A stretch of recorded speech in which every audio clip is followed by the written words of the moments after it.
Hi mga sis, assalamualaikum. So for today is pupunta na naman tayo ng Lanting. Siyempre kasama tayo. Kasi may tatapusin kaming mission ni Ronnie na kung saan dapat naming ipakita sa inyo yung view talaga, as in kung bakit kami pabalik-balik dito. And yan mga mima, hindi ko talaga may iwasan. Ito, kadapapak ni Clicky or Jamolag ko. At pagdating namin mga mi, nagtry kami ni Ronnie dito sa horse ni Basuka. Ang ganda sa picture guys, no? Pero takot na takot ako sa personal kasi ang liit ng kabayo na to, feel ko di ako ng gate. Guys, may jeep oh. Ayan. Ito yung jeep. Sino nga ba siya sa puso mo? Again guys, nandito na naman kami sa Lanting. At gaya ng sabi ko sa inyo, kung pupunta kayo dito, isasama niyo yung jowa niyo para may magdala ng mga gamit ninyo. Kasi yung hagigit ako nalagasada po ba sa laki na. Guys, since nandito na kami ulit, ipapakita ko sa inyo yung kung saan kami naligo kahapon. Kahapon ba? Basta nung nagpunta kami dito. Kasi tuupan sa sigara, pero maralam sa kanya, di po kami lupa. Tapos malingaw gera. Papakita ko sa inyo yun. Kaya pa siya kanuna nakatawanan kasi datime kasi dako ang gite cellphone ko kagrara ko ni ko kung baging enjoy kami. Pero sa ko na, go. So guys, nandito na kami sa area. Dito kami magluluto.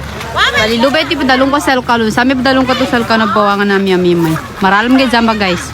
Bali iga tama na siya, tama na luy. Na si Oni. Daw! Lipay. Alak ba? Inulit lang guys yung pagpunta namin dito kasi nung first na pagpunta is medyo kulang yung pagkain daw, sabi nila ate at kuya. Kaya eto, nagkuha na rin sila ng mga dabong and nagluto si Auntie Kags ng tinangay. Shout out Auntie Kags. And then sa mga hindi pa nakapunta ng Lanting mga mi, i-reveal ko na po. Charot. Ayan. Malingo guide guys, ignila, kolo, alhamdulillah, at napakaganda dito. Ayan, tingnan niyo mo ulad kids kanin. Tapos yung tubig niya matanggaw gid.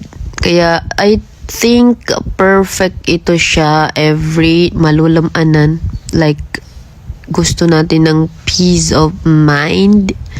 Yeah, kasi tingnan niyo naman. Guys, gusto ko sana maligo while ako naka-video pero hindi ko kaya. Dalhin ko na lang dun.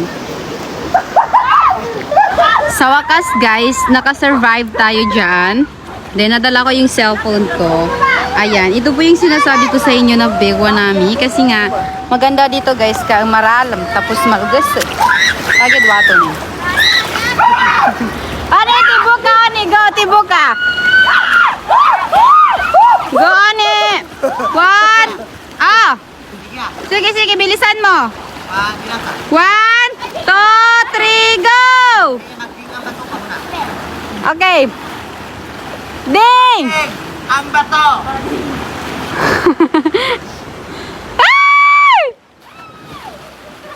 Okay. Maralam sa kayo na guys. Di ka empatay? Di ka tangkar. Sa akin di ko katangkar. Kasi 5'9 ni height ko na. Di ko get katangkar. 5'9 ako, di ba?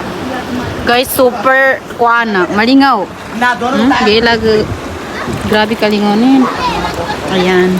And dito banda guys is maraming rocks. Look. Pero kinabadas namin sambay na malganggid.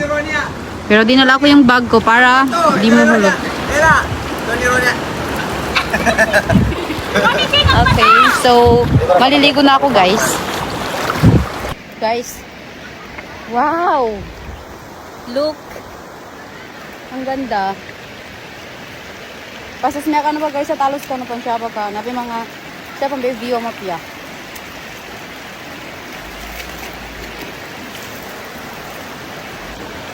Guys, kung ganito ba naman yung makikita mo na napakaganda at napaka-peaceful.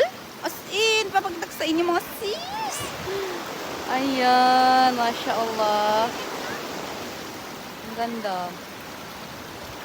Maluwad, maulad, maulad, basinggera. Tsaka hindi lang rest of mind and view ang kailangan natin dito sa Lanting mga Mi kasi meron ding sikat na halo-halo dito at napakasarap. Yun lang. Assalamualaikum.